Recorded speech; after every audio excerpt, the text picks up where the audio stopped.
জাতিসংঘের খাদ্য ও কৃষি সংস্থার তথ্য অনুযায়ী বিশ্বে মিঠা পানির মাছ উৎপাদনে বাংলাদেশ কিন্তু দ্বিতীয় অবস্থানে আছে। আর বাংলাদেশের মধ্যে প্রথম অবস্থানে আছে ময়মনসিংহ জেলা। আমরা আজকে চলে এসেছি ময়মনসিংহের ত্রিশাল কানহর বাজারে মোহাম্মদ ইসরাফিল ভাইয়ের যে সমন্বিত কৃষি খামার আছে সেখানে। এখানে কিন্তু মিঠা পানির মাছ উৎপাদিত হচ্ছে, একদিকে গরু রয়েছে, একদিকে মুরগি রয়েছে। এতগুলো খামার উনি একসাথে কিভাবে সামলাচ্ছেন, কত প্রফিট হচ্ছে, কিভাবে শুরু করেছিলেন, পুরো গল্পটাই আজকে আমরা জানার চেষ্টা করব। আকিস ফিড নিবেদিত দীপ্ত কৃষির আজকের এই পর্বে আপনাদের সবাইকে আমন্ত্রণ জানাচ্ছি। Powered by Kazi Farms. পুরো পর্ব জুড়ে আপনাদের সাথেই থাকছি আমি নূরে জান্নাত।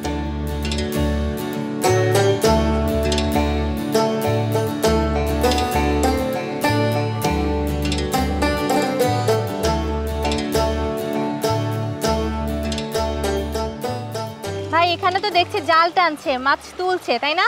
জি। কতদিন পর পর আসলে এরকম জাল ফেলে আপনারা মাছ তোলেন? মাছ বিক্রি করি 1 বছর পর পর। আচ্ছা।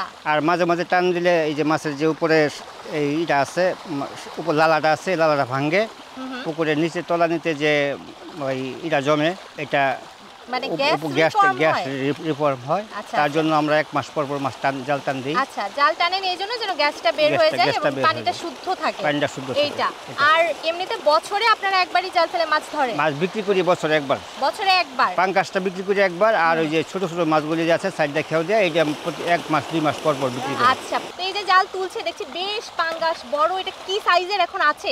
এটা এখন 2 কেজি 2.5 কেজি আছে। কতদিন সময় লাগছে? এটা 1 বছর সময় লাগছে। 1 বছর সময় লাগছে, তাহলে বিক্রির সময় কাছে গেছে। হ্যাঁ, বিক্রির সময় কাছে গেছে, এখন বিক্রি করব। আচ্ছা, এখন একটু বলেন এই যে মাছের রেনু কোথা থেকে নিয়ে আসেন? এগুলি এখন আমরা আমাদের কাছে বালিপাড়া মৎস্য হ্যাচারি আছে, গরিপুরে মৎস্য হ্যাচারি আছে। আমরা শুরুতে আমরা আনতাম সান্তাহার থেকে। আমরা তো জানি যে ময়মনসিংহের পাঙ্গাস একদম সারা দেশেই খুবই বিখ্যাত, তাই না? জি। এটার কারণ কি বলেন তো? আপনারা কি খাবার-দাবার অন্যরকম কিছু দেন? না, আমরা বিশুদ্ধ খাবার দেই। আচ্ছা। আমরা যা কোনো ক্ষতিকারক কোনো কিছু খাবার দেই না। আচ্ছা। এই কারণে আমাদের ময়মনসিংহের পাঙ্গাসটা খাইতে সুস্বাদু এবং কোনো দুর্গন্ধমুক্ত। এটাই। একটু ধরে দেখি, তাই না? দেখুন। চলে যাবে না তো? না না। এটা কতটুকু ওজন হবে? 3 কেজি হবে। মোটামুটি 3 কেজি হয়ে যাবে। এটার দাম কি রকম পড়ছে তাহলে? এটা প্রতি কেজি 150 টাকা, 3 কেজি 450 500 এরকম। 450 500 টাকায় মোটামুটি এরকম একটা মাছ পেয়ে যাচ্ছে পাইকারি দরে।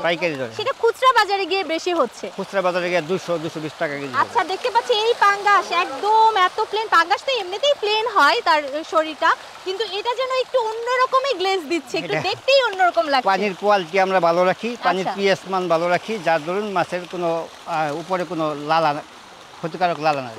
দর্শক, আমি কিন্তু বলছিলাম যে ময়মনসিংহের পাঙ্গাস পুরো দেশেই বিখ্যাত এবং আমার হাতে কিন্তু 3 কেজি ওজনের মোটামুটি একটা পাঙ্গাস রয়েছে। কিন্তু আপনারা কিভাবে বুঝবেন যে এই পাঙ্গাসটা আসলে ময়মনসিংহের কিনা? এটা কিন্তু আমরা খামারের কাছ থেকেই জানার চেষ্টা করব।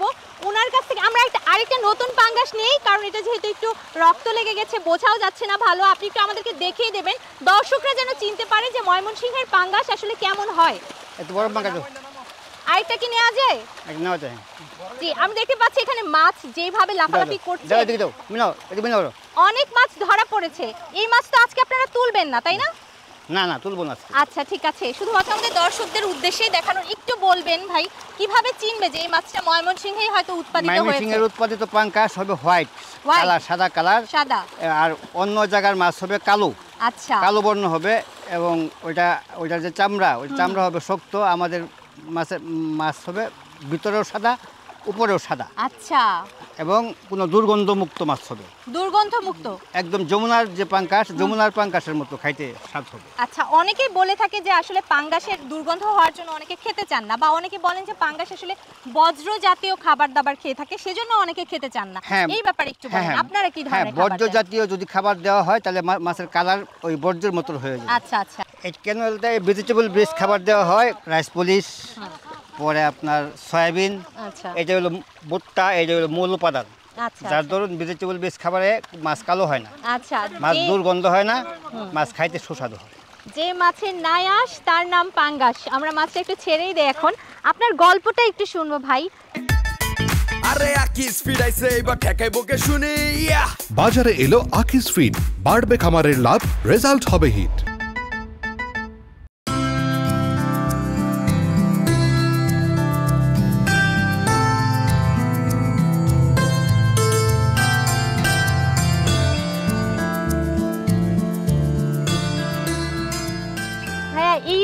মাছের গল্প তো আরো শুনবো, কেমন কি দামে বিক্রি করছেন, কি খাদ্য দিচ্ছেন সব মাছকে, কিন্তু আগে এখন আপনার গল্পটা শুরু মানে জানতে চাই যে কিভাবে শুরু করেছিলেন। আজ থেকে 25 বছর আগে 2000 সাল যখন 2000 সালে আমরা যখন লেখাপড়া করি তখন আমার বাবা মরহুম আলহাজ ইদ্রিস আলী মুন্সি সাহেব উনি তার প্রত্যেক ভূমিতে এই বাংলা মাছ চাষ করতেন। বাংলা মাছ চাষ করতেন। তারপর আপনার যার কথা না বললেই না হয়, জনাব ফজলুর রহমান বেগ সাহেব উনি থাইল্যান্ড থেকে মাছের পোনা এনে আমাদের বৈলরে মাছ চাষ শুরু করলেন। আচ্ছা, উনি প্রথম শুরু করেছিলেন। তারপরে আমরা তার কাছ থেকে পোনা সংগ্রহ করে আমরা 2002 সালে আমরা আস্তে আস্তে এই পাঙ্গাস চাষে আসি। আমরা 3 ভাই, বড় ভাই মোহাম্মদ ইশরাফিক, মোহাম্মদ ইলিয়াস, মোহাম্মদ ইউসুফ, মোহাম্মদ মুসা। আমি সবার ছোট।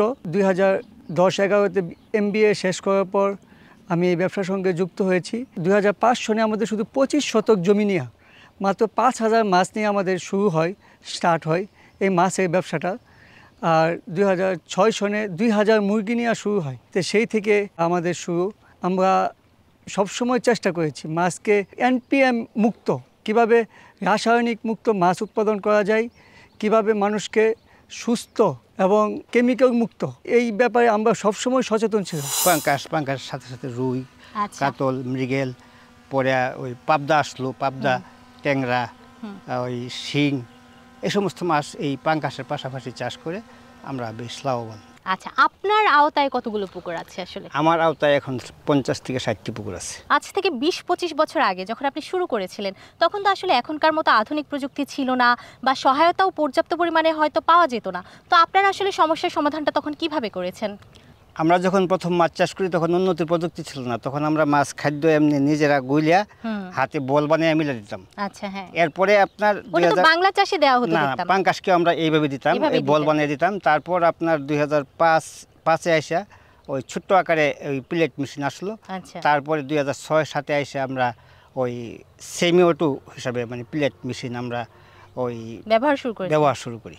আচ্ছা, তাহলে তখন যে এইভাবে মানে বাংলা পদ্ধতিতে খাবার দেওয়া হতো তখন তো উৎপাদন এত ব্যাপক হারে হতো না। তখন তো মাছ চাষই কম হতো, তখন তো পুকুরের সংখ্যাই ছিল কম, ওইটুকু আপনার ওই মিক্স খাবার দিয়ে করা যেত। কিন্তু ওজনে কি আসলে বড় হতো? ওজনে বড় হতো। আচ্ছা, তাহলে ওটা সমস্যা ছিল না, কিন্তু বেশি পরিমাণ উৎপাদনের ক্ষেত্রে আসলে ওইটা একটু পুরনো ব্যাপার ছিল। আচ্ছা, তো এখন এই জায়গায় দাঁড়িয়ে আপনার এই মাছ নিয়ে পরিকল্পনাটা কি আছে? মাছ নিয়ে এখন তো পরিকল্পনার সামনে, এখন তো আমাদের বাংলাদেশের চাহিদা মিটায়া, যাতে এই মাছ যেহেতু আমরা কোয়ালিটি সম্পন্ন মাছের রূপান্তর হয়েছে, এখন আমরা দেশের বাইরে যাতে আমরা রপ্তানি করতে পারি, এবং সরকার যদি আমাদেরকে সহযোগিতা করে রপ্তানির জন্য, তাহলে আমরা উপযুক্ত বাজার পাবো এবং মাছ চাষ আরও বেগবান হবে। এই যে আপনার এতগুলা পুকুর এখন আছে, তো এটা আসলে কত পরিমাণ ইনভেস্টমেন্ট এখানে আছে? এখন এই 60টা পুকুরের মাঝে আমাদের 5 থেকে 6 কোটি টাকা ইনভেস্ট আছে। 5 থেকে 6 কোটি টাকা। আচ্ছা, এখন একটু বিক্রির ব্যাপারটাও জানতে চাই যে আপনারা আসলে বিক্রিটা কিভাবে করেন? পাইকাররা এসে নিয়ে যায় নাকি আপনারা পাঠান? এর আগে যেহেতু স্বল্প পরিসরে মাছ চাষ করতাম তখন আমাদের বিক্রি খুব কষ্ট হতো। এখন যেহেতু বড় পরিসরে মাছ চাষ করি, এখন আমাদের সারা বাংলাদেশ থেকে পাইকাররা আসে। আমরা যেদিন যে পুকুর বিক্রি করা শুরু করি ওই দিন সারা বাংলাদেশের এই একটা পুকুর থেকে আমরা প্রতিদিন এক রাত্রে আমরা 30 থেকে 40 টন মাছ ধরে বিক্রি করতে পারি। 30 থেকে 40 টন মাছ বিক্রি করতে পারি। এই যে আপনারা বিক্রি করবেন, এই খবরটা আসলে কিভাবে আপনারা পাইকারদেরকে দেন? এটা আমরা এই টেলিফোনের মাধ্যমে যোগাযোগ করেন যে আমরা পুকুর থেকে মাছ তুলবো, এবং যারা আগ্রহী তারা চলে আসেন। আচ্ছা, তো এটা তো একটা বিক্রির পর্যায়ে গেল। আপনারা বিক্রি করেন বছরে একবার, তো এই যে এক একটা পুকুরে 40 থেকে 50 টন মাছ হয়, তো মোটামুটি কি পরিমাণ টাকা উঠে আসে এই পুকুর থেকে? এই একটা পুকুরটার বর্তমানে 60 টন মাছ আছে, 80-90 লাখ টাকা ইনভেস্ট আছে। তাহলে 80-90 লাখ টাকা এখান থেকে আপনি পেয়ে যাবেন মাছ তুললে পেয়ে যাবেন। আচ্ছা, তাহলে তো এটা বড় একটা ইনভেস্টমেন্ট। তো এই পুকুর কেন্দ্রিক আপনার আসলে কত ধরনের মানে জনবল আছে, এবং তাদেরকে আপনি কিভাবে আসলে কাজে লাগাচ্ছেন, বা তাদের স্যালারিটা কিভাবে নির্ধারণ করছেন? পুকুর কেন্দ্রিক আমার ওই 60টা পুকুরে 30 থেকে 35 জন লোক কাজ করে। তাদের স্যালারিটা আমরা থাকা মাসিক ভিত্তিতে দিই।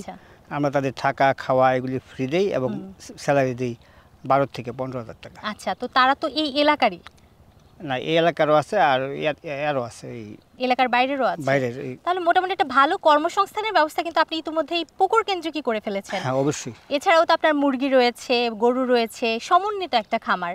জি, আমাদের কৃষি খাতে যতগুলি সেক্টর আছে সবগুলি আমাদের এতে আছে। আচ্ছা, তাহলে আমরা একটু মুরগির দিকেও যাই, ওই ব্যাপারগুলো একটু জানি, এবং আমাদের দর্শকদেরকে জানাই যে আসলে কিভাবে আপনি এত বড় একটা সমন্বিত খামার তৈরি করেছেন।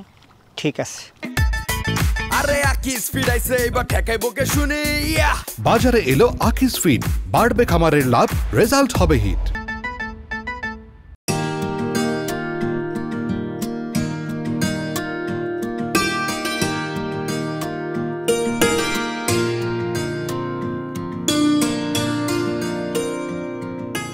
তাহলে এটা হচ্ছে আপনার মুরগির যে পোর্শনটা, জি। এই পাশটা, তাই না? জি, তো এই কতদিন হয় মুরগি পালন আপনি শুরু করেছেন? আমি মুরগি পালন শুরু করি 2006 সাল থেকে। প্রথম 2000 মুরগি দেওয়া শুরু করি, আর এখন 35,000 মুরগি আছে। 35,000 মুরগি। তাহলে মুরগির শেড কতগুলো আছে? 12টা সেট আছে, 3000 করে। মুরগিগুলো পালছেন ডিম প্রোডাকশনের জন্য? ডিম প্রোডাকশনের জন্য। দেখছি যে চমৎকার রঙের এবং সাইজের ডিম হয়ে আছে, তাই না? জি জি, আমাদের ডিমগুলি রং ভালো, কালার ভালো, আমাদের অ্যান্টিবায়োটিক মুক্ত। আমরা কোনোদিনও কোনো অ্যান্টিবায়োটিক ইউজ করি না। আমরা অ্যান্টিবায়োটিক দেননি? না, আমরা কোনো অ্যান্টিবায়োটিক ব্যবহার করি না। আমরা ম্যানেজমেন্টের মাধ্যমে আমরা মুরগিকে সুস্থ রাখার চেষ্টা করি। আচ্ছা, সেই ম্যানেজমেন্টের সম্পর্কেও একটু জানবো। ম্যানেজমেন্ট বলতে আপনি কি বোঝাচ্ছেন? সুন্দর ম্যানেজমেন্ট বলতে এটা শুরু থেকে ফিড থেকে আসে। আমরা নিজেদের ফিডটা আমরা নিজেরা তৈরি করি, ওই থেকে আমরা কাঁচামালগুলি কোথা থেকে আসতেছে, আচ্ছা মানে সম্পূর্ণ বায়োসিকিউরিটি মেনটেন করে আসতেছে কিনা আমরা এগুলি শিওর করি। আচ্ছা। তারপরে আপনার আসুন ফার্মে যে আপনার ওয়ার্কারগুলি কাজ করে, এরা কখনো বাইরে যেতে পারে না। আচ্ছা, 2 মাস আচ্ছা। 3 মাস যতদিন থাকে ফার্মের ভিতরেই তাদের বাসস্থান, তারা আচ্ছা, এই আচ্ছা। জায়গায় থাকবে, যাতে কোনো মতেই কোনো জীবাণুর ভিতরে না ঢুকতে না পারে। ঢুকতে পারে। আমরা এই জিনিসটা শিওর করি।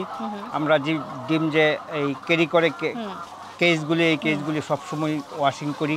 আচ্ছা, ওয়াশিং করে পরে ভিতরে ঢুকাই। এই মানে পরিষ্কার পরিচ্ছন্নতা আপনারা মেইনটেইন করেন এবং খাবারটা ভালো দেন। পরিচ্ছন্নতা আর খাবারটা ভালো দিই। ডিমের সাইজটা দেখতে পাচ্ছি, খুবই সুন্দর একটা সাইজ এবং রংটাও কিন্তু চমৎকার। আপনি বলছিলেন সুন্দর ম্যানেজমেন্টের কথা, সেখানে খাবারের কথাও চলে এসেছে। খাবারটা আমরা নিজেরাই তৈরি করি। আমরা আমাদের নিজস্ব একটা ছোট্ট আকারে একটা ফিড মিল আছে, ওই ফিড মিলে আমরা নিজের খাবারটা নিজে তৈরি করি। মানে মাছের খাবারের সাথে সাথে মুরগির যে খাবারটা লাগবে প্রয়োজনীয়, সেটাও আপনারাই আমরাই উৎপাদন উৎপাদন করছেন। করি। তাহলে এই খাবারে ইনগ্রেডিয়েন্টস বা আসলে উপাদান কি কি আছে? এখানে উপাদান আছে, মেইন উপাদান ভুট্টা, সয়াবিন, রাইস পলিশ, লাইমস্টোন আর বিভিন্ন জাতের মেডিসিন। তো কোনটা কি পরিমাণ দিয়েছেন? দেখতে পাচ্ছি তো ভুট্টার রেশিওটাই বেশি। হ্যাঁ, ভুট্টা আসলে এই লেয়ার ফার্মে ভুট্টাই 56 থেকে 60% পর্যন্ত ভুট্টাই ব্যবহার হয়। 60%-এর মতো ভুট্টাই ব্যবহার হয়। কারণ ভুট্টাটাই মেন উপাদান। আমরা ভালো এলাকা থেকে ভুট্টাটা সংগ্রহ করি, মরচার মুক্ত এবং জীবাণুমুক্ত ভুট্টাটা সংগ্রহ করার চেষ্টা করি। আচ্ছা, দেখতে পাচ্ছি যে প্রতিটা মুরগির সাইজই বেশ ভালো কিন্তু, তাই না? কিরকম ওজন এক একটা মুরগির? এক একটা মুরগির ওজন হবে 1900 থেকে 2 কেজি। মানে 2 কেজি 1900 গ্রাম পরিমাণ থেকে 2 কেজি। আচ্ছা আচ্ছা, তো প্রায় 2 কেজি পরিমাণ প্রতিটা মুরগি। এখানে তো আপনারা মূলত ডিম প্রোডাকশনের কাজটাই করছেন। জি জি। তাহলে বলছিলেন 3500 মুরগি আছে, ডিম পাচ্ছেন দৈনিক কত? আমরা ওভারঅল এভারেজ 90% ডিম পাই। এক একটা সেট থেকে 2700-2800 ডিম। 2700-2800 ডিম আপনারা রেগুলার বিক্রি করতে পাচ্ছেন। তো এই বিক্রির জায়গাটা কোথায়? পাইকাররাই আসে? পাইকাররা আসে, আমরা পৌঁছে দিই, আমরা জায়গাতে পৌঁছে দিই। আমাদের পাইকাররা আসে, অনেক সময় পাইকাররা আসে, অনেক সময় আমরা নিজেরাও পৌঁছে দিই। কতদিন বয়সের বাচ্চা নিয়ে এসেছিলেন? আমরা একদিন বয়সের বাচ্চা। একদিন বয়সের। তারপরে এগুলোকে ব্রুডিং করিয়েছেন? এই যে ব্রিডিং করাই, অন্যত্র ব্রিডিং করায়, তারপরে এখানে যখন 10 সপ্তাহ বয়স। এখানে নিয়ে এসেছেন কতদিন বয়সে?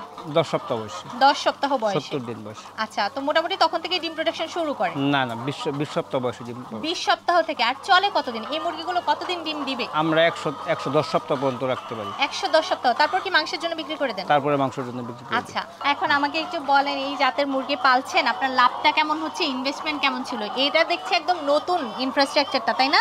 কতদিন বয়স এটা? লাভ লসের উপরে ব্যবসা নির্ভর করে। তবে আমি 2006 সালে 2000 মুরগি নিয়ে শুরু করি। আচ্ছা, এখন 35,000 মুরগি আছে। আমরা কখনো লসের মুখ দেখি নাই। মোটামুটি 19-20 বছর ধরে আপনি এই ব্যবসাটার সাথে জড়িত। কিভাবে আপনি একদম প্রতিবারই আসলে লাভটাই করলেন? আসলে মূলত এটা লাভ লসের ব্যবসা, রিস্কের ব্যবসা। এটা অনেকেই বিভিন্ন ওই জীবাণুতে আক্রান্ত হয়ে অনেকগুলি খামার ধ্বংস হয়ে যায়। আল্লাহ পাকের অশেষ মেহেরবানিতে আমি এখনো এই ধাপটা আমার উপরে আসে নাই। যদি আসতো তাহলে আমি ঝুঁকিতে পড়তাম। তবে এটা আমি আর এই ব্যবসা করতে গেলে বিভিন্ন সমস্যাও আছে। সমস্যাগুলি হলো, প্রথম সমস্যা হলো বিদ্যুৎ। আমরা এটা সরকার 2004 সালে এই বিদ্যুৎরা ওই ক্ষুদ্র শিল্প আকারে দেওয়ার জন্য অর্ডার দেওয়া হয়েছে, কিন্তু আমরা পাই নাই। 20% রিবিট ঘোষণা করছিল, এখনো ঘোষিত আছে, কিন্তু আমরা বিভিন্ন সমস্যার কারণে আমরা এটা পাই না। আমরা যদি এটা পাইতাম তাহলে আমরা আরও লাভবান হইতে পারতাম। আর একটা জিনিস হলো এই মধ্যস্বত্বভোগী। আচ্ছা, মধ্যস্বত্বভোগীদের কারণে এই যে ডিমটা আমরা বেচতেছি আজকে কত টাকা সরকারি দরে বিক্রি রেট করছেন? হলো 10 টাকা 60 পয়সা। আচ্ছা আমাদের উৎপাদন খরচ খুব কাছাকাছি, আচ্ছা, কিন্তু আমরা অনেক ক্ষেত্রে এই রেটটা পাই না। পান না। এইটা সরকার যদি তদারকি থাকে তাহলে আমরা যদি সরকারি রেট অনুসারে যদি আমরা ডিমের রেটটা পাইতাম তাহলে আমরা এবং আমাদের সকল খামারি আরো বেশি লাভবান আরো হতে বেশি পারতেন। লাভবান হতে পারতো। আপনি নতুনদের উদ্দেশ্যে, মানে যারা একেবারেই নতুন এবং খামারের প্রতি আগ্রহী, তাদেরকে কিভাবে শুরু করার পরামর্শ দিবেন? নতুনদের উদ্দেশ্যে বলা হলো যে আগে তাদেরকে অবশ্যই প্রশিক্ষণ নিতে হবে। প্রশিক্ষণ নিতে হবে। প্রশিক্ষণের কোনো বিকল্প নাই। প্রশিক্ষণ ছাড়া যদি যত্রতন্ত্র ফার্ম করে তাহলে সে কোনো মতেই লাভবান হতে পারবে না। আচ্ছা, প্রশিক্ষণ নিয়ে শুরু করতে বলছেন, সেই প্রশিক্ষণটা আসলে তারা কোথা থেকে নিতে পারে? সেটা যুব উন্নয়ন আছে এবং যুব উন্নয়ন থেকে প্রশিক্ষণ নেবে এবং পুরাতন খামারি আছে, ওই সমস্ত খামারে যা ভিজিট করবে। আপনি কি ব্যক্তিগত উদ্যোগে বা কোনোভাবে কাউকে প্রশিক্ষণ দিয়েছেন বা সাহায্য সহযোগিতা করেছেন? জি, আমি মোহাম্মদ ইসরাফিল, আমি বাংলাদেশ পোলট্রি ইন্ডাস্ট্রি অ্যাসোসিয়েশনের নির্বাহী সদস্য। সেই হিসাবে বাংলাদেশে একটা আমার পরিচিতি আছে এবং সেই হিসাবে আমার কাছে অনেকে আসে এবং আসলে আমি তাদেরকে সঠিক পরামর্শ দিয়ে আমি সহযোগিতা করার চেষ্টা করেছেন। আচ্ছা, সরকারের প্রতি দাবি দাবা জানালেন এবং দর্শক যারা আছে তাদের উদ্দেশ্যে আপনার একটা বার্তা আছে, যারা নতুন করে শুরু করতে চায় তাদেরকেও পরামর্শ দিয়েছেন। আপনি আমাদেরকে অনেকটা সময় দিয়েছেন এবং অনেক তথ্য জানিয়েছেন, সেজন্য আমরা আপনাকে ধন্যবাদ জানাতে চাই আজকে সারাদিনের জন্য। Thank you. কৃষি বিষয়ে যে কোনো তথ্য জানতে ও জানাতে লিখতে পারেন এই ঠিকানায়। দীপ্ত কৃষি, প্লট 7/A/গ, তেজগাঁও শিল্প এলাকা, ঢাকা 1208। আপনারা চাইলে ইমেল করতে পারেন krishi@dipto.tv এই ঠিকানায়, অথবা ফোন করতে পারেন 0178-768-2832 নম্বরে। শুক্রবার ছাড়া প্রতিদিন সকাল 9টা থেকে বিকেল 5টা পর্যন্ত। কৃষি বাঁচলে বাঁচবে দেশ। আজকের এই জায়গায় দাঁড়িয়ে বাংলাদেশের কৃষকরা সমন্বিত কৃষি খামারের প্রতি, অর্থাৎ কেউ হয়তো গরুর খামার করছে, একই সাথে মুরগির ফার্ম করছে, কেউ হয়তো মাছের চাষ করছে, সাথে হাঁসের চাষও করছে, মানে সমন্বিত কৃষিটাকে সবাই নতুন করে আপগ্রেডেড একটা ভার্সনে পরিণত করেছে, যার ফলে সফলতার হার কিন্তু আমরা দেখতে পাচ্ছি একদম 100%। আপনারা নতুন যারা শুরু করতে চান তাদের জন্য আজকের এই পর্বটি হতে পারে অনুপ্রেরণামূলক। আকিসফিন নিবেদিত দীপ্ত কৃষির আজকের এই পর্ব থেকে বিদায় নিচ্ছি আমি নূরে জান্নাত, পাওয়ার্ড বাই কাজী ফার্মস। আগামী পর্বে আবারও কোনো খামারি বা কৃষকের গল্প নিয়ে আমরা হাজির হব। সে পর্যন্ত সবাই ভালো থাকুন, সুস্থ থাকুন এবং অবশ্যই দীপ্ত কৃষির সাথেই থাকুন।